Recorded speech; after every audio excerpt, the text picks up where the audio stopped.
వైష్ణవ అంశంలో గ్రామస్తులందరూ స్పందిస్తున్నారు. ఒకసారి మాట్లాడించే ప్రయత్నం చేద్దాం. అమ్మ ఏం చెప్తారు వైష్ణవ అంశం? వైష్ణవి అంటే ఆయన తాగోతుగాడన్న కాదు, ఏం కదా, అట్లా ప్రేమించి పెళ్లి చేసుకొని ఉన్నన్ని రోజులు ప్రేమగా ఉండి బాధాకరమైన విషయమే.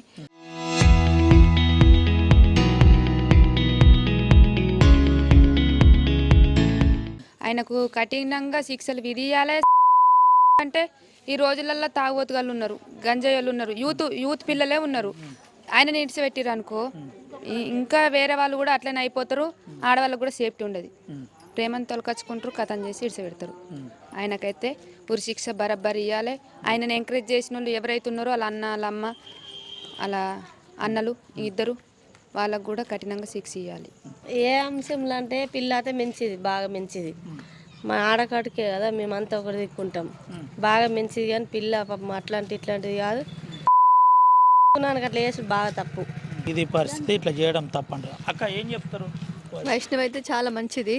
ఆయనకైతే ఉరిశిక్ష ఖచ్చితంగా ఇవ్వాలి. ఇది పరిస్థితి, ఒకటే మాట, ఉరి శిక్ష చేయాలి. వైష్ణవి మంచిది.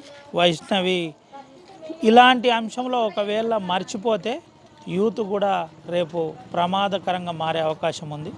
ఈ ప్రాంతంలో వైష్ణవికి న్యాయం జరిగేంత వరకు మేము పోరాటం చేస్తామని చెబుతున్న పరిస్థితి కనబడుతుంది.